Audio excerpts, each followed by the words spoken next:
آج کی تراویح میں 28واں پارہ پڑھا گیا۔ شروعات میں ایک آیت ہے کہ اللہ تعالیٰ نے اس خاتون کی بات سن لی جو آپ سے بات چیت کر رہی ہے، بحث و مباحثہ کر رہی ہیں اپنے شوہر کے سلسلے میں۔ نبی کریم صلی اللہ علیہ وسلم کے پاس ایک خاتون آئیں اور ان کے شوہر نے ان کے ساتھ زہار کیا تھا۔ زہار یہ ہوتا ہے کہ آدمی اپنی بیوی کو ان عورتوں میں سے جو عورتیں اس پر ہمیشہ کے لیے حرام ہے اس کے کسی پارٹ سے تشبیہ دے دے۔ مثلا کوئی اپنی بیوی سے کہہ دے تو مجھ پر میری ماں کے پیٹھ کی طرح ہے یا تو مجھ پر میری ماں کے پیٹ کی طرح ہے، تو ایسا کہنے سے اسلام کے آنے سے پہلے بالکل کمپلیٹ طلاق مانی جاتی تھی اور یوٹرن کی گنجائش نہیں تھی بالکل۔ تو یہ جو صحابیہ تھیں ان کے شوہر کے ساتھ کافی سال وہ رہیں اور پھر ان کے شوہر نے جملہ استعمال کیا، نبی کریم صلی اللہ علیہ وسلم کے پاس آئیں اور وہ کہنے لگے ایسا ایسا ہوا ہے۔ حضور نے کہا بھائی طلاق تو ہو گئی، تو کہنے لگے نہیں میرے شوہر میرے ساتھ تھے، ایسا ایسا اتنا ٹائم ہو گیا وغیرہ وغیرہ۔ تو یہ بات ہو رہی تھی، اللہ تعالیٰ نے آسمان سے وحی اتار دی کہ اگر کوئی ایسا زہار کرتا ہے یہ طریقہ ٹھیک نہیں ہے۔ مائیں تو وہ ہیں جنہوں نے جنم دیا ہے، جن کے پیٹ سے بچے پیدا ہوئے ہیں، لیکن یہ جو بعد میں بیوی ہیں ان کو مائیں نہیں کہنا چاہیے، اور اگر ایسا کوئی کہہ لیتا ہے تو پھر کفارہ دینا پڑے گا۔ کفارہ دینے کے بعد بیوی ان کی باقی رہے گی، طلاق اس سے نہیں پڑے گی۔ آگے ایک آیت ہے کہ جو آدمی کہیں 3 لوگ بات کرتے ہیں، چوتھا اللہ تعالیٰ موجود ہوتا ہے، 5 بات کریں، چھٹا اللہ تعالیٰ، یعنی جہاں بھی کوئی بات کرتا ہے اللہ تعالیٰ اس کی باتوں کو سن رہا ہوتا ہے۔ 5ویں پارے میں ہے لا خیر فی کثیر من نجواہم، جو چپکے سرگوشی کی جاتی ہے، وسپرنگ کی جاتی ہے، اس میں عام طور سے کوئی خیر نہیں ہوتی، غلط بات ہی کی وسپرنگ اور چپکے بات ہوتی ہے۔ ہاں اگر کوئی خیر کی بات کرے، الا من امر بصدقۃ او معروف او اصلاح بین الناس، صدقے کا حکم کر دے یا بھلائی کا حکم کرے یا لوگوں کے درمیان صلح کی بات کرے تو اچھی بات ہے، ورنہ عام طور سے یہ وسپرنگ، یہ سرگوشی ٹھیک نہیں ہوتی ہے۔ اس کے بعد نئی صورت ایک شروع ہوتی ہے، سورہ حشر، اس میں ایک آیت ہے کہ یہ صحابہ دوسروں کو اپنے اوپر ترجیح دیتے ہیں جبکہ خود ان کو بھوکمری اور فاقہ ان کو لاحق ہوتا ہے۔ ایک صاحب فرماتے ہیں کہ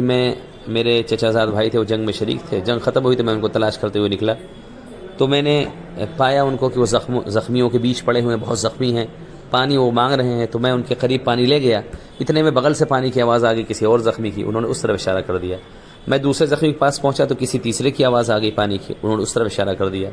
جب میں تیسرے زخمی کے پاس پہنچا تو وہ انتقال کر گئے، میں دوسرے کے پاس آیا تو ان کا بھی انتقال ہو گیا، پھر میں اپنے چچا زاد بھائی کے پاس آیا تو ان کا بھی انتقال ہو گیا۔ بالکل جان نکلنے کا وقت تھا، لیکن اس وقت بھی دوسروں کا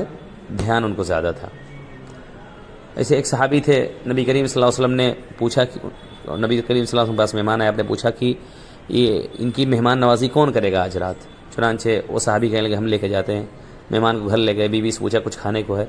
بیوی نے کہا ہم کو اور آپ کو تو پہلے ہی بھوکا رہتا تھا، جتنا کھانا ہے صرف بچے کھا سکتے ہیں۔ انہوں نے کہا بچوں کو سلا دو اور مہمان کے سامنے کھانا رکھ دو، میں ان کے سامنے بیٹھ جاؤں گا، چراغ بجھا دینا، میں ان کے سامنے یہ ظاہر کروں گا، ایکٹنگ کروں گا میں کھانا کھا رہا ہوں، مہمان کھانا کھا لیں گے، ہم لوگ سب لوگ گھر والے بھوکا رہیں گے۔ چنانچہ ایسے ہی کیا۔ نبی کریم صلی اللہ علیہ وسلم کو صبح جب آپ کو اطلاع ہوئی تو آپ نے خوشی کا اظہار کیا کہ آپ نے اچھا کام کیا گویا بھی۔ ایسے ہی ایک صحابی کے بارے میں ہے کہ انہوں نے، ایک صاحب تھے، انہوں نے بکری کے سر کا گوشت اپنے پڑوسی کسی کے بھجوایا، انہوں نے سمجھا کہ دوسرا مستحق اس کے بھجوا دیا، ایسے ہوتے ہوتے 7 آدمیوں سے ہو کے وہ بکری کے سر کا گوشت انہی کے یہاں پہنچ گیا جن کے یہاں سے پہلی مرتبہ آیا تھا۔ تو وہ اس لیے کہ سب لوگ سمجھ رہے تھے کہ دوسرے لوگ زیادہ مستحق ہیں۔ یہ ایثار اور قربانی کی اعلیٰ مثال تھی۔ ڈر دل کے واسطے پیدا کیا انسان۔ آگے ایک آیت ہے کہ دعا کرتے ہیں وہ لوگ کہ ربنا اغفر لنا، اے ہمارے رب ہماری مغفرت کر دیجئے اور ہمارے ان بھائیوں کے جو ہم سے پہلے، اور ہمارے دلوں میں کھوٹ نہ پیدا کیجیے ان لوگوں کے لیے جو ایمان لے کے۔ ایک حدیث میں ہے انس رضی اللہ عنہ سے نبی کریم صلی اللہ علیہ وسلم نے فرمایا کہ میرے بیٹے اگر تم سے ہو سکے کہ صبح اور شام اس حال میں کرو کہ تمہارے دل میں کسی کے لیے بھی کوئی کھوٹ نہ ہو تو ایسا ضرور کرنا، اور یہ میری عظیم و شان سنت ہے۔ ایک مرتبہ نبی کریم صلی اللہ علیہ وسلم نے فرمایا کہ ابھی جو صحابی اندر آئیں گے وہ جنتی ہیں۔ ایک انصاری صحابی آئے، دوسرے دن آپ نے پھر وہی کہا، پھر وہی آئے، تیسرے دن پھر وہی کہا، پھر وہی آئے۔ تو ایک صحابی اور تھے نوجوان، ان کا میں چچا کے پاس جاتا ہوں اور ان کے ہاں 3 دن جا کے گزارا یہ دیکھنے کے لیے وہ کیا اسپیشل کام کرتے ہیں۔ ان کو کچھ لگا نہیں، تو انہوں نے پوچھا چچا سے کہ ایسا ایسا ہم نے حضور نے کہا تھا اس لیے ہم آپ کے پاس آئے تھے، تو آپ کا کوئی ایکسٹرا کام، فرائض کی پابندی اس زمانے میں سب کرتے تھے،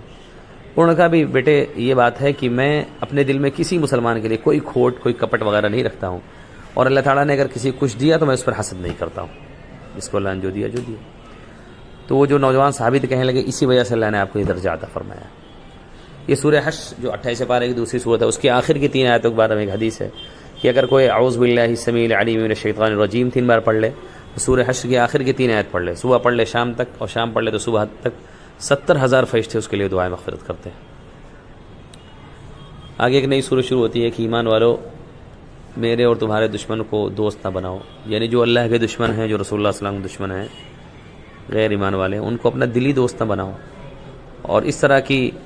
ان کے زیادہ قریب ہو جاؤ، ایمان والوں کو چھوڑ دو، ایمان والوں کی باتیں ان تک پہنچانے لگو، یہ طریقہ ٹھیک نہیں ہے، انفارمیشن دینا اپنے لوگوں کی بہت غلط بات ہے یہ۔ آگے ایک نئی سورہ شروع ہوتی ہے سورہ جمعہ، اس میں ہے کہ جب اذان ہو جائے جمعہ کے دن فسعوا الی ذکر اللہ، تو اللہ کے ذکر کی طرف چلو اور بیع و شرع چھوڑ دو۔ جب نماز ہو جائے تو اب نکلو اور اللہ کے رزق کو تلاش کرو۔ ایک صحابی ہیں عراق بن مالک رضی اللہ عنہ، جمعہ پڑھنے آتے، جمعہ کی نماز کے بعد مسجد کے دروازے پہ جاتے اور کہتے کہ اللہ میں نے آپ کی دعوت کو لبیک کہا، آپ نے بلایا آ گیا، فرض بھی ادا کر لیا، اور آپ نے کہا تھا کہ فرض کے بعد پھر نکل جانا رزق کے لیے، تو اب نکل رہا ہوں، تو آپ مجھے رزق دیجیے، آپ بہترین رزق دینے والے ہیں۔ آگے ایک سورہ جمعہ ہے، اس میں اللہ نے فرمایا کہ ایمان والو تمہارے مال و اولاد تمہیں اللہ کے ذکر سے غافل نہ کر پائیں، یعنی ایسا نہ ہو کہ مال کی تلاش کرنے میں، مال کمانے میں نماز روزہ فرائض چھوڑنے لگو، یا اولاد کے چکر میں ان سب کو چھوڑنے لگو، ایسا نہ کرو، اور اللہ کے راہ میں خرچ کرو اس سے پہلے کہ وہ دن آ جائے، تمہارے پاس موت کا وقت آ جائے تو تم کہنے لگو کہ ذرا مجھے مہلت مل جائے تو میں صدقہ کر دوں۔ اللہ کا جب وقت آ جاتا ہے تو پھر اس میں تاخیر نہیں ہوتی ہے۔ ایک آیت ہے کہ ایمان والو تمہارا مال اور تمہاری اولاد ہی تمہارے لیے ایک ٹیسٹ اور آزمائش، ان کے ساتھ اچھا سلوک کرو گے تو پھر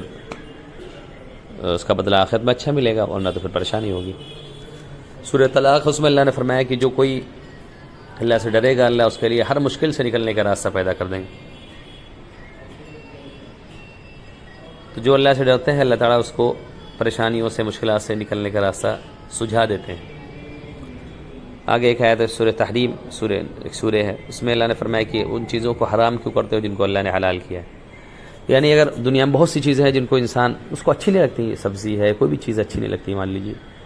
کوئی خاص سبزی ہے، کوئی خاص آئٹم اچھا نہیں لگتا کھانا، نہ کھائے،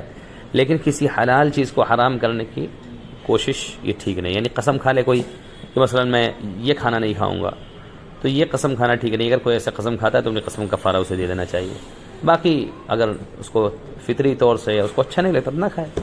ویسے بھی نبی کریم صلی اللہ علیہ وسلم کبھی کھانے کی برائی نہیں کرتے تھے، کھانا اچھا لگا تو کھا لیا، نہیں لگا تو چھوڑ دیا، لیکن کھانے کی برائی نہیں۔ آگے ایک آیت ہے کہ اللہ کے 2 جلیل القدر انبیاء تھے، حضرت نوح علیہ السلام اور حضرت لوط علیہ السلام، ان دونوں کی بیویوں نے اسلام قبول نہیں کیا، کافرہ رہیں، تو اسی حالت میں انتقال کر گئیں اور پھر وہ جنت کی مستحق نہ بن سکی۔ آخر میں حضرت مریم کا تذکرہ ہے، کانت من القانتین، وہ کہ وہ اللہ کی عبادت گزار اطاعت شعار بندی تھی۔ حضرت عیسیٰ علیہ السلام کی والدہ تھی، 30 پارے میں ان کے بارے میں تذکرہ ہے کہ وہ ان کے پاس بے موسم کے پھل آ جاتے تھے، تو حضرت زکریا علیہ السلام جو ان کے خالو تھے جن کی پرورش میں وہ تھی، انہوں نے پوچھا کہ یہ پھل تمہارے پاس کہاں سے آیا؟ قالت هو من عند اللہ، کہنے لگی وہ اللہ کی جانب سے آیا، اور اس زمانے میں بے موسم پھل کہیں ملا بھی نہیں کرتے تھے۔ تو حضرت زکریا علیہ السلام جو اس وقت ان کی کافی عمر ہو چکی تھی، اس وقت انہوں نے دعا کی، ہنالک دعا زکریا ربہ قال رب هب لي من لدنك ذرية طیبہ، کہ میرے رب مجھے ایک پاکیزہ بچہ عطا کر دی، تو اللہ نے ان کی دعا قبول کر لی، انہیں بچہ عطا فرما دیا۔ اس سے یہ محسوس ہوتا ہے کہ اگر کوئی ایسی کسی کو دیکھے کہ اللہ نے اس کے ساتھ کوئی انعام کیا ہے تو وہاں اپنے لیے بھی انسان دعا کر سکتا ہے، اس میں کوئی مسئلہ نہیں ہے، ایسے وقت دعا کر بھی لینی چاہیے۔